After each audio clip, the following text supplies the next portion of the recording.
नमस्कार साथियों, स्वागत है आप सभी का आपके अपने इस YouTube चैनल में।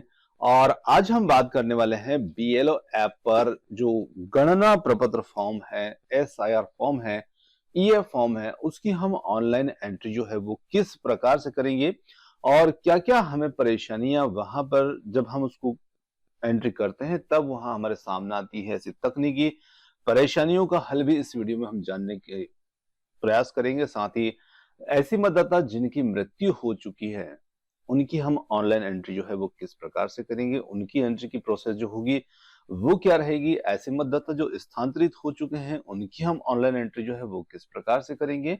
और वर्तमान समय में जो मतदाता हमारे मतदान केंद्र में उपस्थित नहीं है, उनकी एंट्री हम किस प्रकार से करेंगे।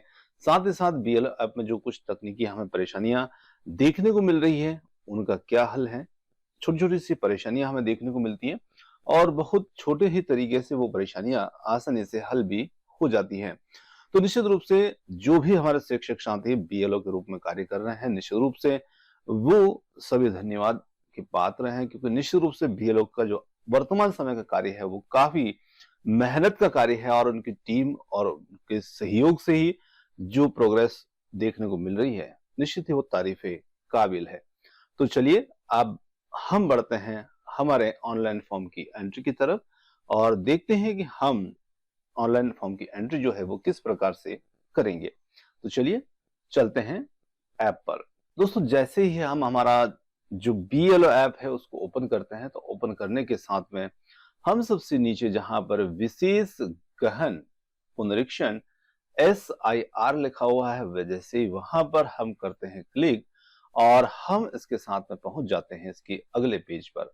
अगले पेज पर पहुंचते हैं तो हमारा जो ऐप है वो लगातार ही अपडेट हो रहा है, हर दिन उसमें नए नए अपडेट्स आ रहे हैं। पहले यहाँ पर हमें दो ऑप्शन जो थे वो देखने को मिल रहे थे, पर अब यहाँ पर एक और ऑप्शन जो है वो साथ में इस अपडेट के साथ में यहाँ पर ऐड हो गया है। तो यहाँ पर गणना प्रपत्र वितरण ट्रेकर, साथ में गणना प्रपत्र भरें, तो हम पहुंचते हैं गणना प्रपत्र भरे दूसरे इस ऑप्शन पर। जैसे हम इस ऑप्शन पर क्लिक करते हैं तो हम इसके अंदर अगले तीसरे पेज पर पहुंचते हैं और गणना प्रपत्र भरें, तो यहाँ पर हम देख सकते हैं कि यहाँ पर क्यूआर कोड स्कैन करें लिखा हुआ है। इसके माध्यम से भी हम यहाँ पर जो गणना प्रपत्र हमें मतदाता ने कंप्लीट करके उसको भर करके हमें दिया है, क्यूआर कोड लगा हुआ है, तो उस क्यूआर कोड को हम यहाँ से सीधा स्कैन कर सकते हैं। साथ ही यदि हम खोजना चाहते हैं तो यहाँ पर मतदाता का जो ईपिक नंबर है उसे भी हम यहाँ पर टाइप कर सकते हैं, पर उसमें हमारा टाइम ज्यादा वेस्ट होता है, तो इसलिए हमारे लिए प्रोसेस काफी आसान हो तो सीधा हम फॉर्म को रखते हैं और क्यूआर कोड को स्कैन करते हैं। और जैसे हम स्कैन करते हैं तो जो भी मतदाता का फॉर्म होता है, सीधा वही फॉर्म जो है हमारे सामने इस प्रकार से खुल जाता है। तो जैसे मान लिया जाए कि यहाँ पर ये फॉर्म जो है ये यहाँ पर खुल गया है, तो देखिए जैसे हम क्यूआर कोड को स्कैन करेंगे, तो जब हम क्यूआर कोड को स्कैन नहीं करते हैं तो उस समय हमारे सामने यहाँ पर बहुत सारी लिस्ट होती है। पर जैसे ही हम क्यूआर कोड जो होगा उसको स्कैन करते हैं तो उसके बाद में सिर्फ हमारे सामने वही मतदाता जिसका फॉर्म हमने स्कैन किया है, सिर्फ वही फॉर्म हमारे सामने यहाँ पर खुलता है। तो जैसे हमने क्यूआर कोड को स्कैन किया तो हमारे सामने मतदाता का फॉर्म जो है वो खुल चुका है। यहाँ पर हम देख सकते हैं कि जो ईपिक नंबर है वो भी यहाँ पर आ जाते हैं, वो भी यहाँ पर शो होने लगते हैं। तो निश्चित रूप से इनके माध्यम से हम यहाँ पर इन्हें देख सकते हैं। अब बात करते हैं कि फॉर्म जो होगा वो हम किस प्रकार से भरेंगे। तो यहाँ पर देखिए हमें ये दो ऑप्शन जो हैं वो यहाँ पर देखने को मिल रहे हैं, फॉर्म भरें और अप्राप्ति योग्य चिन्हित करें। तो दोनों ही जो यहाँ पर बटन आपको देख रहे हैं, तो निश्चित रूप से काफी महत्वपूर्ण ही दोनों हैं। तो एक एक करके हम उपयोग समझते हैं। तो फर्स्ट में हम फॉर्म भरे का उपयोग समझते हैं और बाद में हम इसका उपयोग जो है वो समझेंगे। तो देखिए फॉर्म भरें, तो जैसे हम फॉर्म भरे पर यहाँ पर करते हैं क्लिक और हम पहुंचते हैं जो भी मतदाता यहाँ पर हमारा शो हो रहा है उनके फॉर्म पर। जब इनका फॉर्म जो है वो खुलता है तो सबसे पहले यहाँ पर इनकी जो जानकारी होती है वो कुछ इस प्रकार से शो होने लगती है, जिस प्रकार से यहाँ पर करंट डिटेल्स जो होती है वो यहाँ पर शो होती है। और साथ ही साथ जो पिछली एसआईआर मतदाता सूची है, इसमें इनका नाम उपलब्ध है नहीं है, इनके माता पिता का नाम उपलब्ध है नहीं है, जैसा हमने मैप किया है उसके हिसाब से यहाँ पर ये इनकी सेल्फ डिटेल्स हैं। और ये यहाँ पर पिछली जो मतदाता सूची है, एसआईआर है, उसके अनुसार यहाँ पर डिटेल्स जो होती है वो यहाँ पर शो होती है। तो यहाँ पर जो विधानसभा का नाम है, क्रमांक है, भाग संख्या है, सरल क्रमांक है, जिस प्रकार से हमने मैपिंग की है वो सारी चीजें यहाँ पर हमें इस मतदाता की दिखेंगी। और यदि ये सारी डिटेल्स जो होती हैं ये सही होती हैं तो हम यहाँ पर वेरीफाई करेंगे और फिर कंटिन्यू करेंगे। जब हम इन डिटेल्स को यहाँ पर एक बार चेक करेंगे और चेक करने के बाद वेरीफाई करते हैं, वेरीफाई करने के बाद में जैसे ही हम कंटिन्यू करते हैं तो हम पहुंच जाते हैं एक अगले पेज पर। और अगला पेज जो होता है जो कि है गणना प्रपत्र भरें। फॉर्म आपका अब भरना यहाँ पर शुरू होता है। और जैसे हम फॉर्म को भरने के लिए आते हैं तो यहाँ पर सबसे पहला देखिए कई ऐप जो हैं, आपको यदि आपके पास ऐप है और उसमें ये चीजें आपको यहाँ पर हिंदी में नहीं दिख रही हैं, अंग्रेजी में दिख रही हैं, तो जैसे ही हम एसआईआर सर्वे के अंदर जाते हैं वहां पर हमारे सामने ऑप्शन आते हैं, दो ऑप्शन कि आप हिंदी या अंग्रेजी को चुने। तो देखिए आपको यदि किसी प्रकार की कोई समस्या लगती है तो आप हिंदी को चुनिए ताकि आसानी से आप चीजों को समझ पाए कि क्या यहाँ पर ये लाइन जो है क्या कहना चाह रही है। और अंग्रेजी में भी हम रख सकते हैं, दोनों ही चीजें हम आसानी से इन कार्य को कर सकते हैं। पर ज्यादा बेहतर आपको जो समझ में आता है, जो ठीक लगती है वो लैंग्वेज आप रख सकते हैं। तो मैंने यहाँ पर फॉर्म को आसानी से समझ में आए इसलिए मैंने लैंग्वेज को यहाँ पर हिंदी रखकर ही ये चीजें ली है। तो मैंने यहाँ पर जैसे जन्म तिथि है तो यहाँ पर हम डेट ऑफ बर्थ जो अपने फॉर्म में मतदाता ने हमें कंप्लीट करके दी है वो जन्म तिथि हम यहाँ पर रख देंगे। अब देखिए जन्म तिथि जैसी हम रखते हैं तो हमारे सामने क्या होता है कि कैलेंडर पर हम यहाँ पर जैसे टिक करते हैं, देखिए जब हम डेट ऑफ बर्थ के लिए कैलेंडर पर क्लिक करते हैं तो हमारे सामने कैलेंडर का इस प्रकार का जो पेज है वो शो करता है। तो देखिए यहाँ से आपको बैक जाने में बहुत सारा समय नष्ट होगा। ये बैक सिर्फ आपको जो एक ही साल के महीने हैं, नवंबर से अक्टूबर, अक्टूबर से सितंबर तक पहुंचने के लिए है। और आप पीछे के साल जो हैं, वर्ष जो हैं, उनमें पीछे की ओर जाना चाहते हैं तो आप सिर्फ यहाँ टच करें। जैसे आप यहाँ पर टच करेंगे तो इसमें जितने भी पीछे के वर्ष हैं उनकी एक लिस्ट खुलेगी और लिस्ट पर सीधा आप उस वर्ष पर क्लिक करें जो मतदाता का जन्म वर्ष होगा। तो यहाँ पर क्लिक करने से आप सीधे वर्ष पर पहुंचेंगे पीछे, और यहाँ पर क्लिक करने से आप पहुंच जाएंगे पीछे के महीने पर। तो यहाँ पर बैक साइड जाने के लिए दोनों चीजों का उपयोग हमें करना है जन्म तिथि में को फिल करने के लिए। अब दूसरा जो विकल्प आता है, यहाँ पर 12 अंकों का आधार नंबर जो है वो दर्ज करना है जो गणना प्रपत्र में दी गई है, जिस प्रकार से उन्होंने दी है नहीं दी है। तो ये चीजें हमारे लिए वैकल्पिक हैं, उपलब्ध हो भी सकती है, नहीं भी हो सकती है। तो ये अनिवार्य पूरी तरह से नहीं है, वैकल्पिक है। दी है तो बहुत अच्छी बात है, हम यहाँ पर उनको दर्ज कर सकते हैं। इसी के साथ में आगे बात की जाए यहाँ पर मोबाइल नंबर, तो निश्चित रूप से मोबाइल नंबर को आपको देना ही देना है। मोबाइल नंबर के बाद में आगे आता है पिता या अभिभावक का एपिक संख्या यदि उपलब्ध हो। तो देखिए जैसे हम यहाँ पर माता पिता के एपिक नंबर यहाँ पर दर्ज करते हैं तो यदि हैं तो दर्ज करेंगे। यहाँ पर पिता या अभिभावक का नाम, तो वो हम यहाँ पर पिता या अभिभावक का नाम जो है वो यहाँ पर दर्ज कर देंगे। साथ ही माता की एपिक संख्या वो दर्ज कर देंगे और यहाँ पर हम माता का नाम जो है वो दर्ज करेंगे। अब देखिए माता का नाम जो है यहाँ पर आप देख पा रहे हैं इसमें स्टार लगा हुआ है, पिता का नाम जो है इसमें स्टार लगा हुआ है। जब जिस चीज में स्टार लगा है तो वो फिल करना हमें अनिवार्य होगा। तो यहाँ पर माता पिता के नाम में स्टार है, आप इन्हें अवश्य फिल करें। ये चीजें यदि उपलब्ध हो तो करें, नहीं है कोई बात नहीं। एपिक नंबर पिता का हो, नहीं भी हो सकता है, कोई बात नहीं। ये हमारे लिए उपलब्ध हो भी सकती है, नहीं भी हो सकती है, तो इनका इतना अनिवार्य यहाँ पर होना जरूर नहीं है। पर पिता का नाम, माता का नाम होना अनिवार्य है।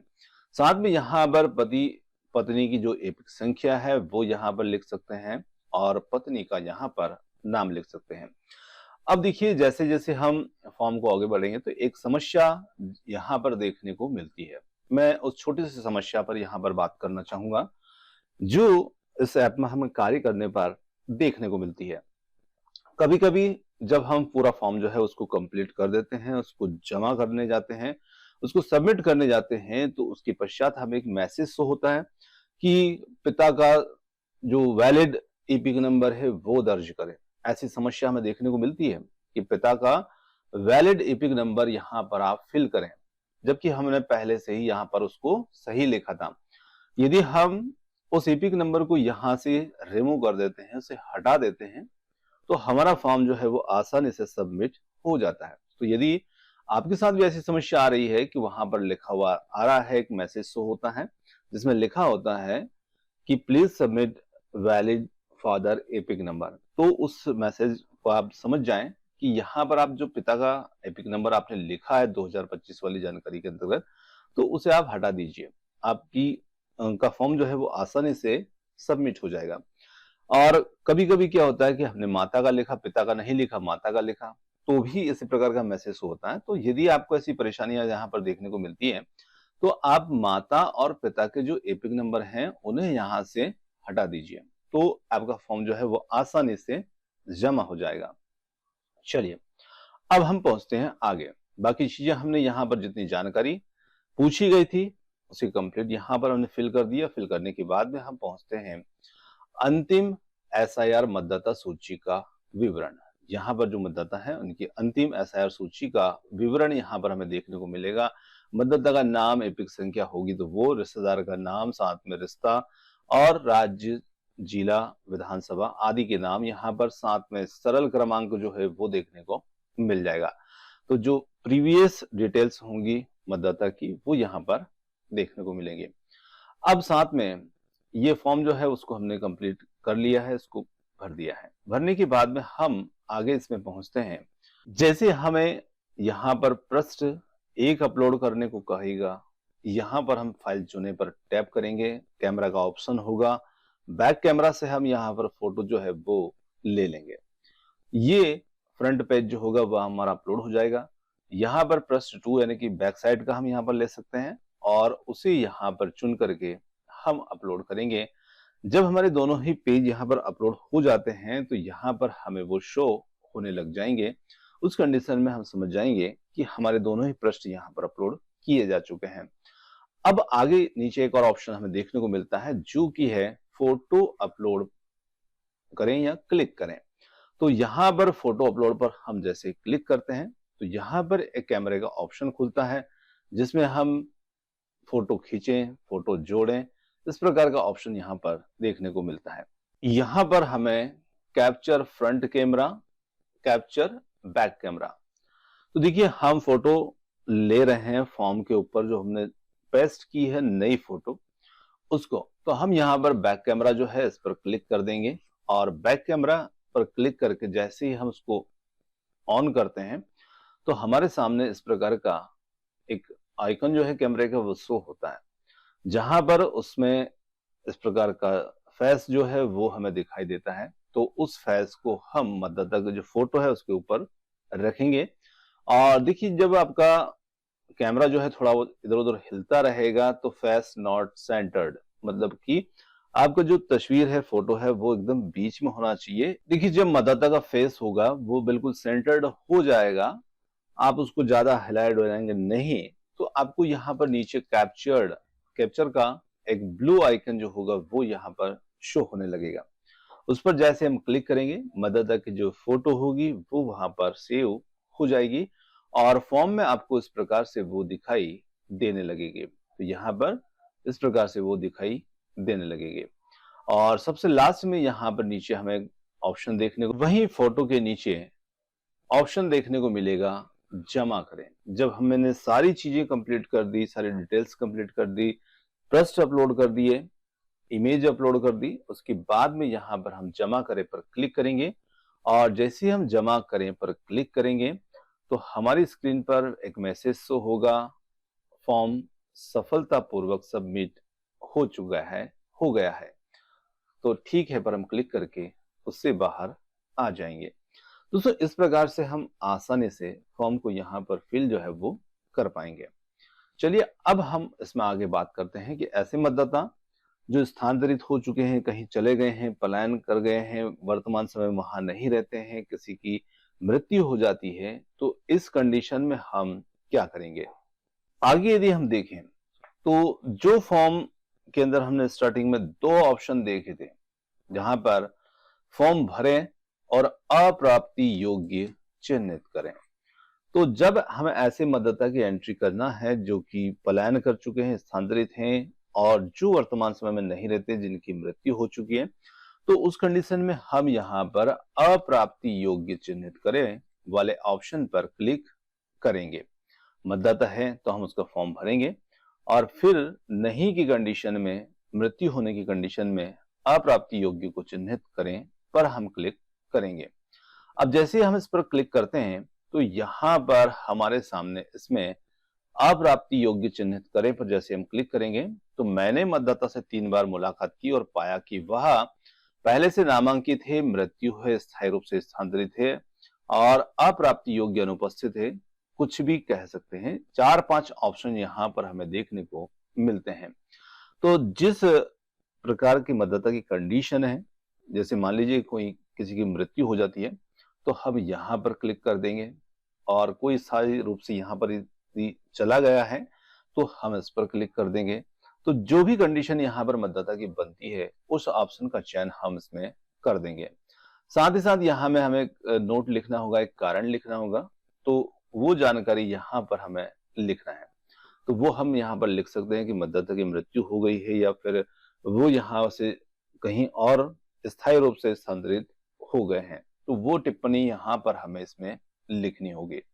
और साथ ही साथ सुनिश्चित करें कि फॉर्म पर एकत्रित न होने का कारण लिखा हो। जो ब्लैंक फॉर्म होगा यदि हमारे पास है तो उसका सामने का भाग, उस पर टिप्पणी लिख करके हम उसे भी अपलोड करेंगे और उसका पीछे का भाग भी अपलोड कर सकते हैं।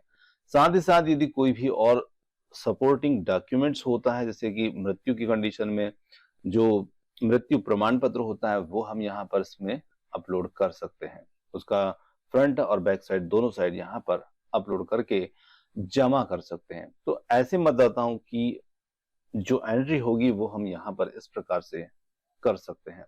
तो दोस्तों ये था हमारे बीएलओ ऐप पर ऑनलाइन फॉर्म की एंट्री से संबंधित वीडियो आपको कैसा लगा, यूजफुल लगा हो तो वीडियो को आप लाइक कर सकते हैं, चैनल को सब्सक्राइब कर सकते हैं, अपने दोस्तों के साथ शेयर कर सकते हैं जिनकी ऐसी कोई परेशानी जो एंट्री से संबंधित बन रही है। और यदि आपकी ऐसी कोई परेशानी है तो आप निश्चित रूप से कमेंट करके हमें बता सकते हैं। जो भी संभव उपाय होगा आपको जल्द ही प्रस्तुत किया जाएगा। तो आपने वीडियो पर इतना समय दिया उसके लिए बहुत बहुत धन्यवाद। Thanks for watching. मिलते हैं जल्दी ही एक और नए किसी वीडियो, नए किसी सोल्यूशन के साथ में।